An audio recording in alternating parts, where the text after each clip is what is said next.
எல்லாரும் எப்படி இருக்கீங்க? This is Sukanya. YouTube channel start பண்ணி என்னோட 53 டேஸ் நம்பிக்கை ஆச்சுங்க. என்னோட சேனலில் உன்னைப்பற்றி ருசி திங்கப்போட வருஷம் உங்களுக்கு தெரியும். எந்த ஒரு விஷயத்தை ஸ்டார்ட் பண்ணோம்.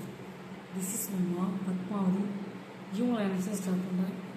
எனக்கே ரொம்ப ரொம்ப இம்பார்ட்டண்டான வீடியோ. இம்பார்ட்டண்டான டெல்லி கார் பிளாஸ்ட், அதாவது டெல்லி செங்கோட்டையில் கார் வெடிப்பு சமீபத்தில் இப்போ பார்த்திங்கன்னா 13 பேர் உயிர் இழந்திருக்காங்க. மிகப்பெரிய ஒரு இழப்பு, மிகப்பெரிய ஒரு சேட், மறக்க முடியாத ஒரு சம்பவம். எப்படி துடிச்சிருப்பாங்க யோசிச்சு பாருங்க. காரை ஓட்டிகிட்டு வந்திருக்காங்க ஒரு மருத்துவர். இது எப்படி நடந்ததுன்னு சொல்லிட்டு டீம்ஸ் அனலைஸ் பண்ணிகிட்ருக்காங்க, கண்டுபிடிச்சிட்ருக்காங்க. மக்களே விழிப்புணர்வோட அவேர்னஸோடு இருங்க தயவு செய்து. மனசு ரொம்ப கஷ்டமாக இருக்கும். எவ்வளோ கஷ்டப்பட்டு இறந்துருப்பாங்க யோசிச்சு பாருங்கப்பா. குக்கர் வெடித்தாலே நம்மளால் தாங்க முடியாது. அந்த நாய் சத்தம் வெடிச்சிருக்கு ஒரு புது இடத்துல.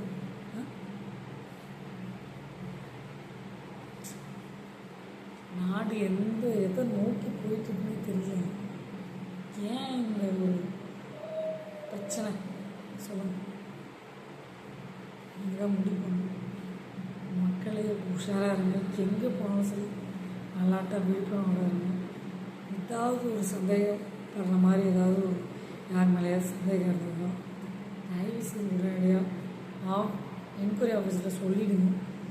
ஏன்னா இந்த சம்பவம் எப்படி நடந்ததுன்றது நினச்சி பார்த்தாலே கொடூரமான ஒரு சம்பவம்.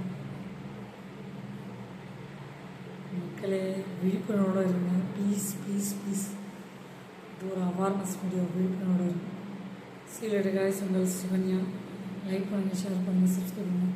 பக்கத்தில் இருக்க பெல் பட்டனை கிளிக் பண்ணுங்கள். அப்போ தான் நாங்கள் போக முடியும் நோட்டிஃபிகேஷன். ஸோ உன்னை பற்றி ருசி திங்கப்படுகிற செல்ஃப். மக்களே நீங்கள் உஷாராக இருக்கும்போது அந்த பதிவை ஷேர் பண்ணுறேன். டெல்லியில் நடந்த நிகழ்வு தயவு செய்து இது மாதிரி எந்த ஒரு இடத்துலையும் நடக்கக்கூடாது. மனம் மார்ந்து வேண்டி கேட்டுக்கொள்வது. சரிங்களா? மக்கள் பாவம் இந்த மாதிரிலாம் கொடூரமாக இறந்து போகக்கூடாது. சரியா? நிறைய பேர் வன்மத்தை வச்சிட்ருக்காங்க. அதெல்லாம் விட்டுருங்க, இன்னையோடு விட்டுருங்க. பதிவு பார்க்குறவங்க ஒரு ஆள் சேஞ்சஸாக தெரிஞ்சிங்கனாலும் உண்மையாலுமே ரொம்ப நன்றிங்க. மகிழ்ச்சின்றது அடுத்தது நன்றி. இந்த 13 பேரோட குடும்பங்கள் பாதிச்சிருப்பாங்க, கஷ்டப்பட்டுருப்பாங்க. அவங்க பேரண்ட்ஸ், அவங்க பிள்ளைங்க, எல்லாம் யாருமே காப்பாற்றுறது அடையாளம் தெரியாமல் செதறிருப்பாங்க. மாற்ற முடியாதுங்க. அதுக்கு சரியான தண்டனை கொடுக்கணும்.